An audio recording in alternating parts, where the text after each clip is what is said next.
farmers' agitation going on in Delhi seeking rollback of the three farm laws enacted by the government last year is nearly now 6 months old. 34 farm unions from Punjab, Haryana and Madhya Pradesh launched the movement in November last, seeking the rollback of the three laws enacted by the government, calling them as detrimental to their interests as well as the interests of the consumers of this country. This movement should have gone ahead and engulfed almost all the states if it were to be confined to the farm laws alone.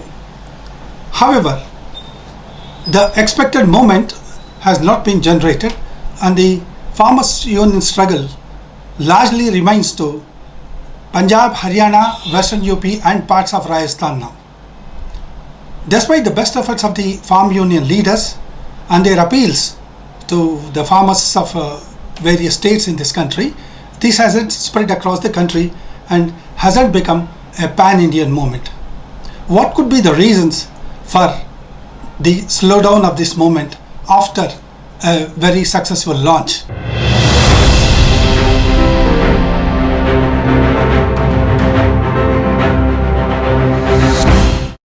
If we look at the agenda that the farmers have brought in to Delhi by launching the movement, this agenda was confined to the three farm laws, one related to the MSP, the second one related to the contract farming, the third one had to do with the amendments brought to the Essential Commodities Act.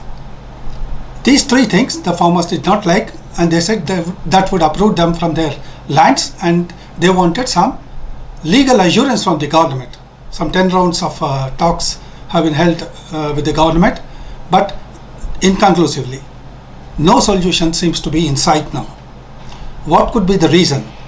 If the agenda is genuine and if the agenda is for the welfare of the farmers and consumers of this country, why is it that the farmer union still is not spreading, and what could be the reason for it not growing into an all India movement? If we look carefully at this, we understand that one problem with this movement is that this is largely the line of the Tikayat, as we say. That is MS Tikayat, the former union leader of the 80s who launched a stir against the government then. This basically is the line of Tikayat, which depends on MSP and government support. Most of the farmers in other states have moved over to Sharat Joshi's line, which seeks liberal market, open markets, privatization of markets and better returns to their produce. That is one of the major reasons. The second reason is here in the demands that have now swollen beyond the three farm laws after the advent of MS Tikayat's son Rakesh Tikayat into the movement. Tikayat Jr., when he joined this movement, was initially confined to the three farm laws. There was no problem with any of the farm leaders. All the farm leaders were on same platform. There was no issue there. But slowly, over a period, Tikayat started including all and sundry, as one could say, in his approach to the movement.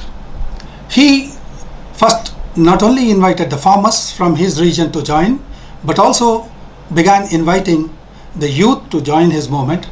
Then he wanted small traders to join the movement.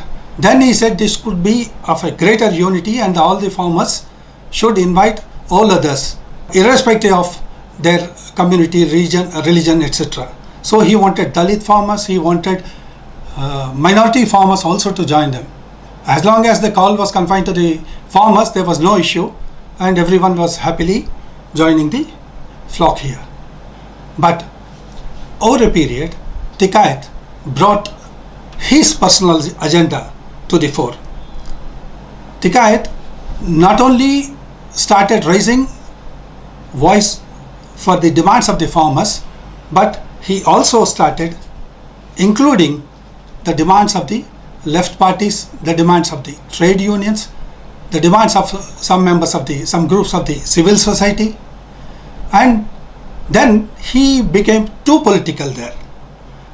When he started campaigning against the government itself, against the ruling BJP in West Bengal, he went to the extent of seeking people's vote to all other parties other than BJP.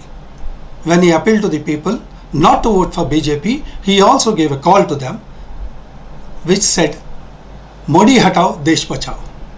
Now this is too much of a political call for a commoner. Anyone who is watching Tikait nowadays would feel he is enacting a JP, a Jayaprakash Narayan's role now.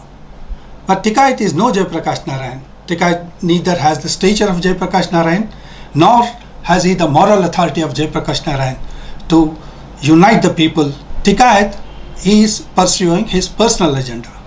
Everyone knows that Tikait is a politician and politician to the core. Tikait has already contested 2 elections in the past and he lost both of them miserably. Tikait's agenda now seems to overlap at every step the farmers' agenda.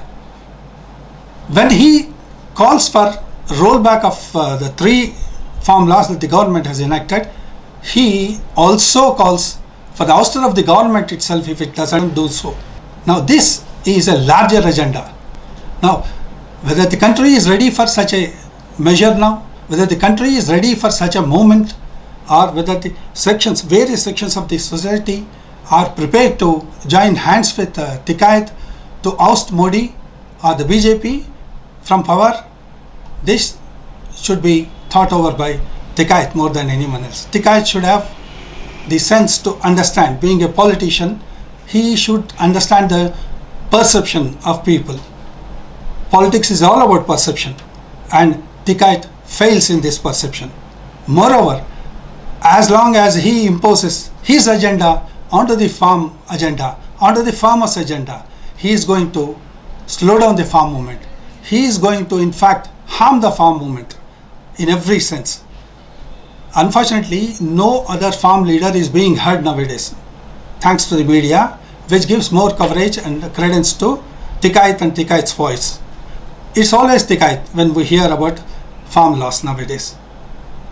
It's all about Tikait and his Mahapanchayats. It's all about Tikait and his call to the people. Now, all these things make one suspect the motives of Tikait.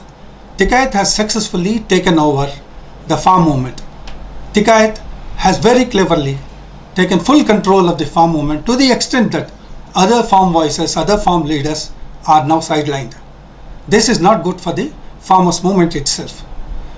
The 34 farm unions that have launched this agitation in November last sincerely adhere to the farm laws rollback call, and beyond that nothing else.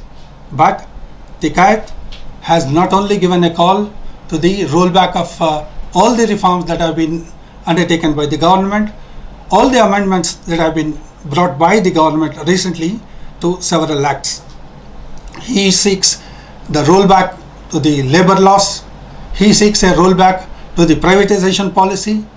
He seeks a rollback in other sectors also. Tikait sounds more like a politician and less like a farm leader.